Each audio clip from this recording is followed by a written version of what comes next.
In the days immediately following September 11th, a group of psychologists asked hundreds of people to write down exactly where they were when they heard the news. They recorded who they were with, what they were wearing, and what they felt.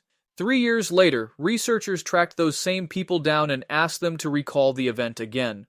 Only about half of the details matched. But the truly disturbing part wasn't the decay of the information, it was the confidence. The subjects were absolutely certain their new, entirely fabricated memories were accurate. When confronted with their own handwritten notes from 3 years prior, many of them flatly rejected the paper. They argued that their current memory was somehow more real than the physical evidence sitting in front of them. Your brain is lying to you about who you are, and worse, it is using the act of recall to commit the fraud. Distortion 1. The hard drive fallacy.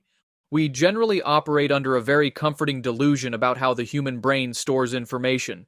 We use technological metaphors because they make us feel secure. First, we thought of memories as filing cabinets, then as videotapes, and now we think of them as cloud servers. The assumption is that an event happens, your brain records it, and files it away in a dusty corner of your cortex. When you want to revisit that moment, your brain simply clicks play. We assume that retrieval is a passive viewing process.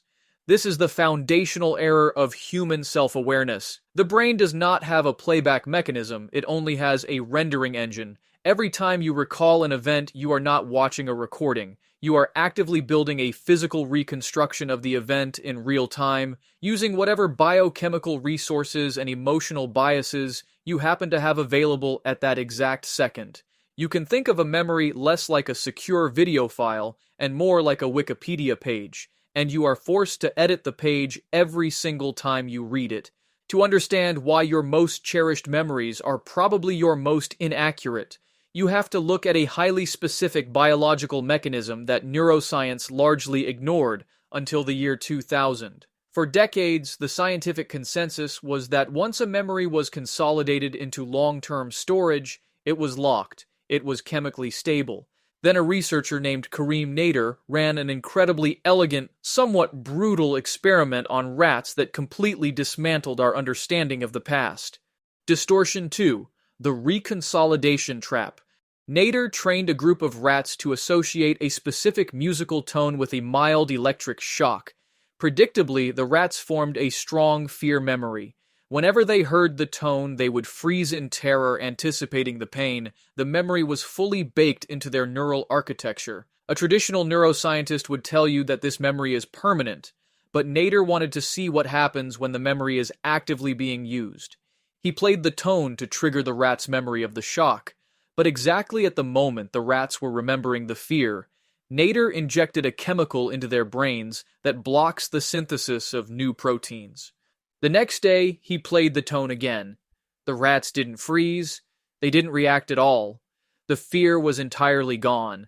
By blocking protein synthesis while the memory was active, Nader didn't just suppress the rat's reaction. He permanently deleted the file from the rat's brain. This experiment proved a terrifying reality about human biology. When you pull a memory out of cold storage, it does not remain solid. The act of observation physically melts the neural pathways. The memory becomes chemically unstable, pliable, and vulnerable. In order for you to keep that memory for the future, your brain actually has to manufacture new proteins to write the memory back into your physical tissue. Neuroscientists call this process reconsolidation. The implications of this are staggering once you trace them out. Every time you access a memory, you break it down and rebuild it. And when you rebuild it, you inevitably contaminate it with your current environment. If you had a beautiful vacation with a partner 5 years ago, but you went through a vicious breakup last month, what happens when you recall that trip today? Your brain pulls the memory into an unstable state. But today, your biological system is flooded with cortisol and resentment toward that person. When your brain goes to save the memory back into long-term storage, it quietly weaves your current hostility into the old neural pathways. You literally overwrite your own history to justify your current emotional state. The more often you recall a memory, the more opportunities you give your brain to corrupt it, which leads to a rather brutal realization. Your most precious, frequently revisited childhood memories are almost certainly the most heavily fabricated narratives in your entire head. The only memories that remain perfectly intact are the ones you have completely forgotten. This biological quirk might seem like a harmless personal tragedy. It is sad that we lose the high-definition reality of our past, but we adapt. The problem is that we built our entire global justice system on the absolute certainty that memory works like a hard drive. If you want to see the damage this biological misunderstanding causes at scale, you just have to look inside a police interrogation room. For most of modern history, eyewitness testimony was considered the gold standard of criminal evidence. If a confident victim points at a suspect in a courtroom and swears they saw them pull the trigger, juries convict.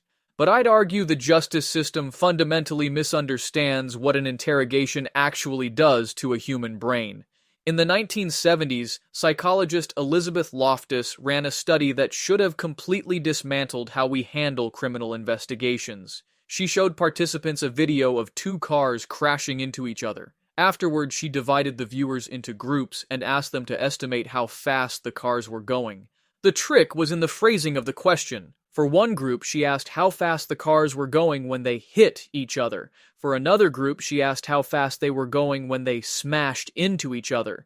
The group that heard the word smashed estimated significantly higher speeds, but the terrifying part happened a week later. Loftus brought the participants back and asked if they remembered seeing broken glass in the video. There was no broken glass in the original footage, but the people who were asked the smashed question were vastly more likely to swear they saw shattered glass covering the road. A single aggressive verb permanently rewrote their visual memory of an event they witnessed with their own eyes. Now apply that biological vulnerability to a high-stakes murder investigation. A witness is brought in. They are traumatized, exhausted, and desperately trying to help. As we now know, the moment the witness recalls the face, the memory becomes chemically unstable. The detective shows them a lineup of photos. The witness looks at suspect number 3 and hesitates. The detective leans forward, nods slightly, and asks, "Are you sure it wasn't him?" That microscopic social pressure, that tiny injection of external bias, slips directly into the unstable memory slot. The brain synthesizes new proteins and saves the updated file. By the time that witness takes the stand a year later, they are not lying. They are telling their absolute biological truth. They clearly see suspect number 3 holding the weapon. The interrogation didn't extract the memory.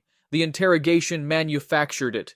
We have sent thousands of innocent people to prison, and in some cases to their deaths, because we refuse to accept that asking a question destroys the evidence. Distortion 3. The contagion of the lens.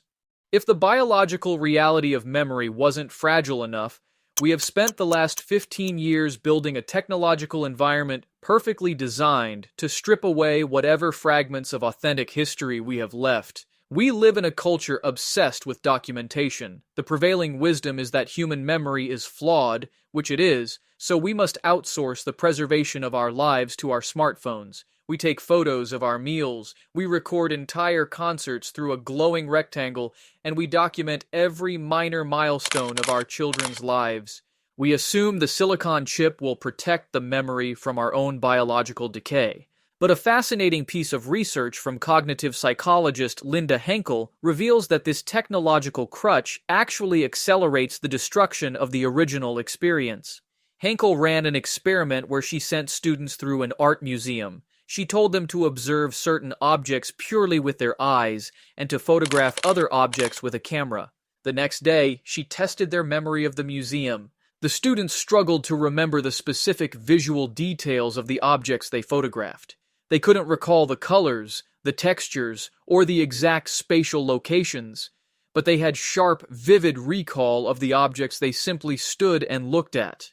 Henkel calls this the photo-taking impairment effect. When you point a camera at an event, your brain subconsciously registers that the device is handling the cognitive labor of remembering. It initiates a process called cognitive offloading. Your hippocampus effectively powers down. It doesn't bother synthesizing the complex network of smells, temperatures, and emotional context into long-term storage because the machine is doing the work for you. You are trading a rich, multisensory biological rendering for a flat, sterile pixel grid, and the tragedy of this exchange becomes obvious years later. When you look at a photo of a vacation from 10 years ago, you aren't actually retrieving a biological memory of the event. You are just remembering the photograph. The digital record hasn't preserved your past. It has aggressively overwritten it. We are systematically replacing our internal architecture with compressed JPEG files, which sounds technical and serious, but is really just a deeply depressing way to ruin a vacation. We curate a digital museum of our lives, assuming we are building a fortress against time. In reality, every time we raise a lens to capture a moment, we are actively instructing our brains to forget it. The identity paradox. When you stack these physical constraints together, you hit a massive philosophical wall. If every time you recall a memory you corrupt it, if external suggestions can seamlessly rewrite your visual history, and if outsourcing recall to a machine prevents the memory from ever forming properly, then what exactly is left? Who are you if the entire foundation of your personal history is just a series of highly confident fabrications? It feels like a design flaw. It feels like evolution gave us a defective hard drive. But if you look at how human beings actually survive in a hostile environment, you realize that this fluidity isn't a bug. It is the core feature that kept our ancestors alive. The human brain is not trying to be a historian. It has absolutely zero interest in providing you with an accurate documentary of your past. The brain is a survival prediction engine. The only biological utility of memory is to help you predict what is going to happen next. If an animal attacks you near a specific river, your brain records the river as dangerous. But what happens if the environment changes? What if the predators migrate and that river becomes the only source of fresh water during a drought? If your memory was locked, permanent, and unchangeable, you would die of thirst. You would refuse to approach the water because the historical file demands terror. You need the memory to be fluid. You need to be able to pull up the fear of the river, walk to the edge, drink safely, and then rewrite the memory file with the new survival data. The brain intentionally destabilizes the past so that it can append new, life-saving information to it. Your past is continually erased and rebuilt because you live in a world that is constantly changing. The inaccuracy is the exact mechanism that allows you to learn, adapt, and forgive. We suffer from a profound modern arrogance when it comes to the human mind. We want to believe we are rational creatures, operating on hard data, building our identities on a solid bedrock of factual history. We want our minds to operate with the cold, sterile efficiency of the silicon servers we build. But biology is messy. It is fluid, highly biased, and entirely focused on keeping you alive until tomorrow at the expense of everything that happened yesterday. The companies selling you infinite cloud storage and digital journaling tools will always promise to help you preserve your true self. They will tell you that with enough data, you can conquer the decay of time. They are selling you an illusion. Your identity is not a static object you can carefully pack away in a box. It is a continuous, violent act of chemical reconstruction.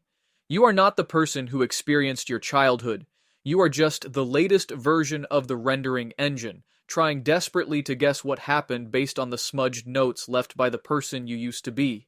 To summarize, human memory does not function as a storage device, but as an active construction site, where the simple act of looking at the past physically alters its chemical structure. The only memories that remain perfectly intact are the ones you have completely forgotten. If you appreciate looking past the comforting myths of human capability to see the biological reality underneath, hit the subscribe button below.